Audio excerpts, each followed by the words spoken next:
Hello friends, मैं हूं अर्पित और आपका स्वागत है लॉर्ड्स ऑफ लिटरेचर पर। दोस्तों, आज हम जिस फॉर्म ऑफ पोएट्री को डिस्कस करेंगे उसका नाम है एलजी। एलजी एक मॉर्निंग पोएम होती है, यानी कि ये एक शोक गीत होता है। तो आइए चलिए शुरू करते हैं।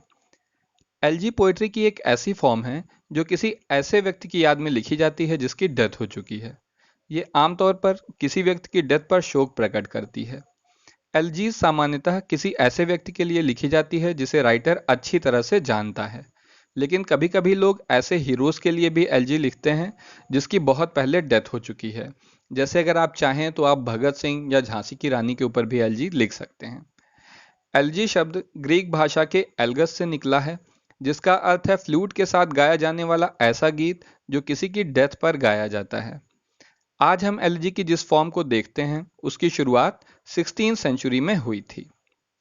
एलेजियक पोइट्री की जड़ें एंशियंट ग्रीक ट्रेडिशन एलिजिया से जुड़ी हैं, जो एलेजियक कपलेट में लिखी जाने वाली ऐसी पोएटिक वर्स है जिसे लॉस, डेथ, लव और वॉर जैसे सब्जेक्ट्स पर लिखा जाता था। जब रोमन्स ने ग्रीक लैंड को जीत लिया तो उन्होंने दूसरे ग्रीक आर्टिस्टिक ट्रेडिशंस के साथ साथ एलेजियक पोइट्री को भी अपना लिया। रोमन एल्जीज लैटिन भाषा में लिखी जाने लगी।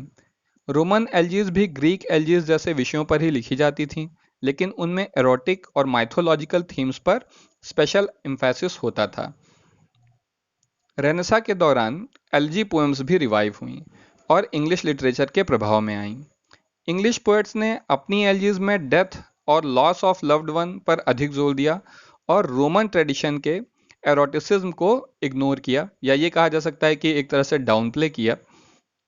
एलजी एक तरह की लिरिक है जो इमोशंस और थॉट्स को एक्सप्रेस करती है। इसमें फॉर्मल लैंग्वेज और स्ट्रक्चर का इस्तेमाल होता है। एलजी में किसी ऐसे व्यक्ति के इस दुनिया से चले जाने पर शोक व्यक्त किया जाता है जो राइटर को प्रिय हो। एलजी में nature of life and death और इमॉर्टैलिटी ऑफ सोल जैसे सब्जेक्ट्स को एक्सप्लोर किया जाता है। इसमें स्पीकर के डेथ के प्रति गुस्से को भी जाहिर किया जा सकता है। एक ट्रेडिशनल एलजी की शुरुआत मॉर्निंग और ग्रीव से होती है, यानी शुरुआत में इसमें दुख व्यक्त किया जाता है जो किसी को खो देने की वजह से होता है, यानी किसी की डेथ हो जाने की वजह से जो दुख होता है उसके साथ एक एलजी शुरू होती है। सेकेंड स्टेज में पोएट मरे हुए व्यक्ति के प्रति एडमायरेशन प्रकट करता है, उसकी अच्छी क्वालिटीज़ और उसके द्वारा किए गए इम्प्रेसिव कामों के बारे में बताता है कि इस व्यक्ति ने अपने जीवन में कितने अच्छे काम किए थे। थर्ड स्टेज में पोएम को कंसोलिडेट किया जाता है। ये पार्ट रिलीजियस हो सकता है और इसमें लाइफ, डेथ और इमॉर्टैलिटी ऑफ सोल से जुड़ी फिलॉसफी इन्वॉल्व होती है। एलिजीज दो तरह की होती हैं। पहली होती है पर्सनल एलजी और दूसरी होती है पास्टरल एलजी। पर्सनल एलजी में पोएट किसी क्लोज फ्रेंड या रिलेटिव की डेथ पर शोक मनाता है। फॉर एग्जाम्पल, रग्बी चैपल एक पर्सनल एलजी है जिसमें पोएट मैथ्यू आर्नल्ड अपने पिता को याद करते हैं।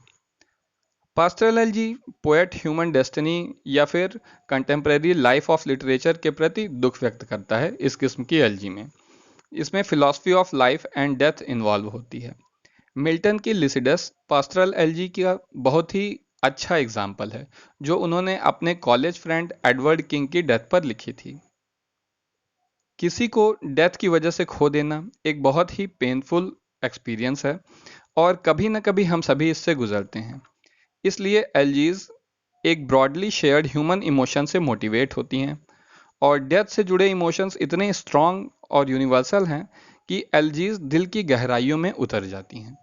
तो दोस्तों, उम्मीद है कि ये वीडियो आपको ज़रूर पसंद आया होगा और आपने अब तक इस चैनल को सब्सक्राइब भी कर लिया होगा। अगर नहीं किया है तो आप अभी कर सकते हैं, और अगर आप किसी टॉपिक पर वीडियो चाहते हैं तो आप मुझे कमेंट बॉक्स में कमेंट करके बता सकते हैं। आज के लिए बस इतना ही। Thank you.